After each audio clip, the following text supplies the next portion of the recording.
بسم اللہ الرحمن الرحیم یا ایہا الذین آمنوا اتقوا اللہ ولتنظر نفس ما قدمت لغد واتقوا اللہ ان اللہ خبیر بما تعملون۔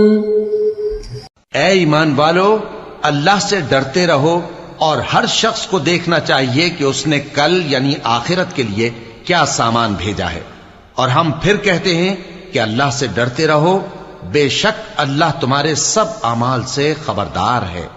بسم اللہ الرحمن الرحیم، الحمد للہ رب العالمین، والصلاة والسلام على اشرف الانبیاء والمرسلین وعلى آلہ واصحابہ اجمعین ومن تبعہم بإحسان الى یوم الدین۔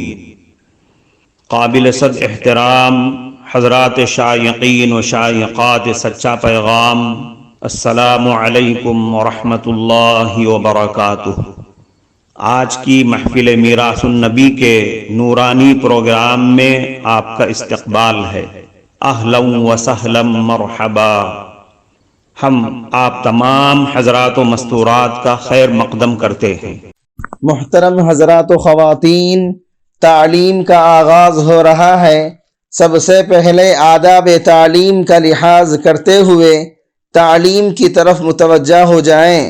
پورے دھیان سے سننا، عمل کی نیت سے سننا اور تبلیغ کی نیت سے سننا، یعنی سنی ہوئی باتیں دوسروں تک پہنچانے کے جذبے سے سننا۔ چند خاص آداب تعلیم ہیں، امید ہے کہ آپ حضرات ان آداب کا ضرور خیال رکھیں گے۔ جزاکم اللہ۔ بسم اللہ الرحمن الرحیم۔ احادیث مبارکہ کی روشنی میں تلاوت کی اہمیت اور فضیلت۔ سب سے بہترین لوگ کون ہیں؟ حضرت عثمان غنی رضی اللہ عنہ سے روایت ہے کہ آپ صلی اللہ علیہ وسلم نے ارشاد فرمایا، تم میں سے بہترین وہ لوگ ہیں جو قرآن مجید سیکھتے اور سکھاتے ہیں۔ قرآن کریم کے ہر حرف پر 10 نیکیاں ملیں گی۔ حضرت عبداللہ بن مسعود رضی اللہ عنہ سے روایت ہے کہ آپ صلی اللہ علیہ وسلم نے ارشاد فرمایا، جو آدمی قرآن کا ایک حرف پڑھے گا تو اس کے لیے ہر حرف کے عوض ایک نیکی ہے جو 10 نیکیوں کے برابر ہے، یعنی قرآن کے ہر حرف کے عوض 10 نیکیاں ملتی ہیں۔ میں یہ نہیں کہتا کہ سارا الف لام میم ایک حرف ہے، بلکہ الف ایک حرف ہے، لام ایک حرف ہے اور میم ایک حرف ہے، یعنی الف لام میم پڑھنے پر 30 نیکیاں لکھی جاتی ہیں۔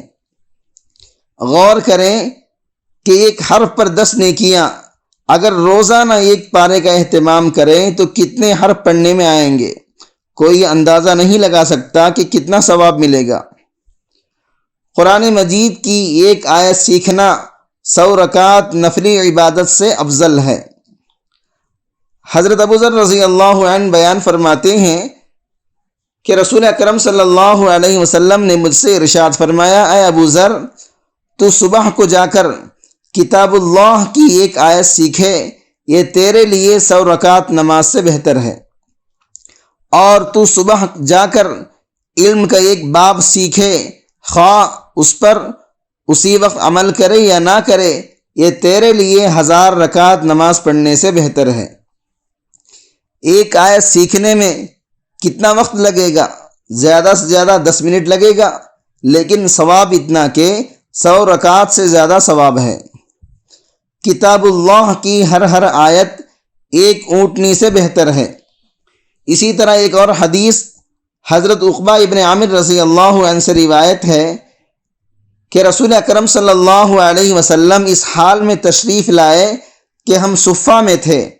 آپ صلی اللہ علیہ وسلم نے ارشاد فرمایا، کیا تم میں سے کوئی یہ پسند کرتا ہے کہ وہ روزانہ صبح بطحان کی طرف یا عقیق کی طرف جائے اور وہ وہاں سے بغیر کسی گناہ اور بغیر کسی قطع رحمی کے 2 بڑے کوہان والی اونٹیاں لے کر آئے؟ ہم نے عرض کیا اے اللہ کے نبی، ہم سب اس کو پسند کرتے ہیں۔ تو آپ صلی اللہ علیہ وسلم نے ارشاد فرمایا، کیا تم میں سے کوئی صبح مسجد کی طرف نہیں جاتا ہے کہ وہ اللہ تعالیٰ کی کتاب کی 2 آیتیں خود سیکھے یا سکھائے؟ یہ اس کے لیے 2 اونٹنیوں سے بہتر ہے، اور 3 سے بہتر ہے، اور 4 سے بہتر ہے۔ اس طرح آیتوں کی تعداد اونٹنیوں کی تعداد سے بہتر ہے۔ قرآن مجید شفاعت کرے گا۔ حضرت عبداللہ ابن عمر رضی اللہ عنہما سے روایت ہے کہ آپ صلی اللہ علیہ وسلم نے ارشاد فرمایا، روزہ اور قرآن قیامت کے دن بندے کی سفارش کریں گے۔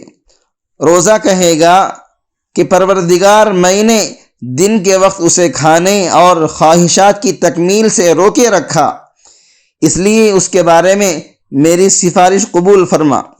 اور قرآن کہے گا، میں نے رات کو اسے سونے سے روکے رکھا، اس لیے اس کے حق میں میری سفارش قبول فرما۔ چنانچہ ان دونوں کی سفارش قبول کر لی جائے گی۔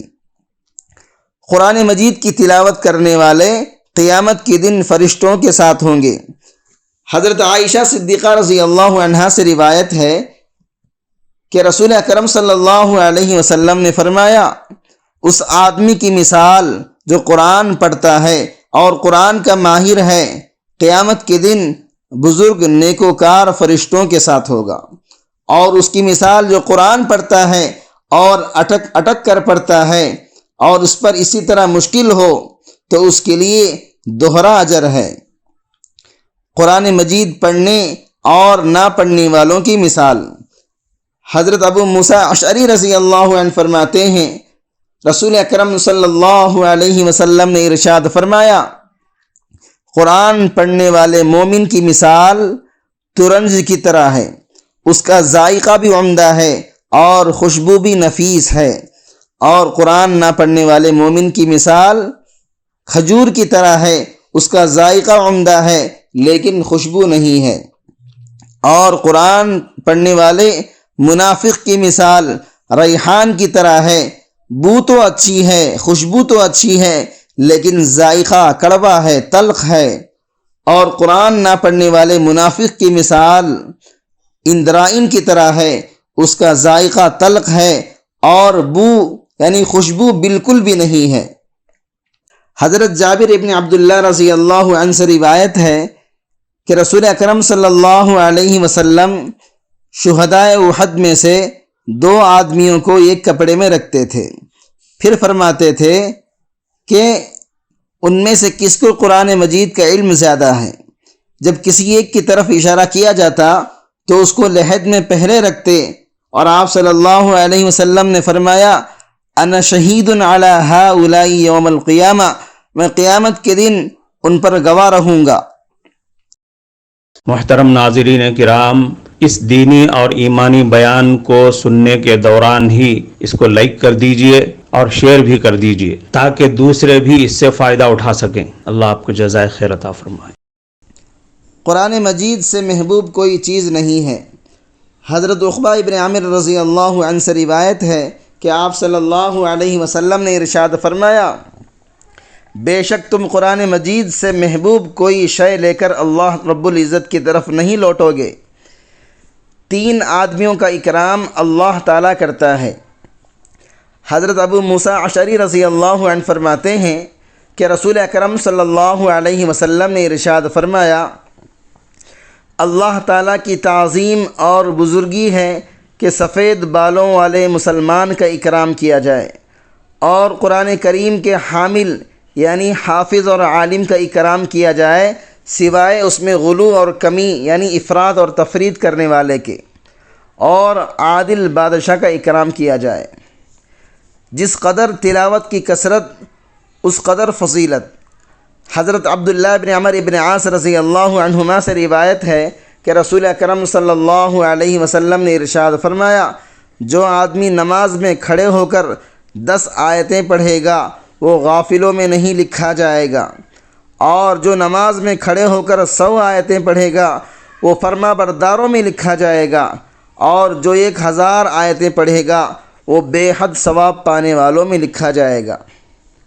اللہ تعالیٰ کے محبوب اور منتخب بندے، حضرت انس بن مالک رضی اللہ عنہ سے روایت ہے کہ آپ صلی اللہ علیہ وسلم نے ارشاد فرمایا، بے شک اللہ تعالیٰ کے لیے لوگوں میں سے اہل ہیں۔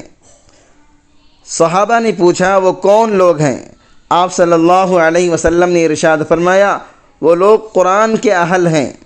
یہ اللہ تعالیٰ کے اہل اور خاص بندے ہیں، یعنی جو قرآن پڑھنے پڑھانے والے اور قرآن سے وابستہ ہیں، یہی لوگ اللہ تعالیٰ کے منتخب، چنیدہ اور خاص بندے ہیں۔ حضرت ابوذر رضی اللہ عنہ کو وصیت۔ حضرت ابوذر رضی اللہ عنہ فرماتے ہیں کہ میں نے آپ صلی اللہ علیہ وسلم سے کہا مجھے وصیت کر دیجئے۔ آپ صلی اللہ علیہ وسلم نے ارشاد فرمایا، میں تمہیں وصیت کرتا ہوں کہ تقوی اختیار کرو، اس لیے کہ یہ تمام امور کی جڑ ہے۔ میں نے کہا مزید وصیت فرمائیں۔ آپ صلی اللہ علیہ وسلم نے ارشاد فرمایا، تم کو قرآن کی تلاوت کرنا لازم ہے، اس لیے کہ تمہارے لیے زمین میں نور ہے اور آسمان میں ذخیرہ ہے۔ کفارہ مجلس کی دعا پڑھ لیجئے۔ سبحانک اللہم و بحمدک، اشہد ان لا الہ الا انت، استغفرک و اتوب الیک۔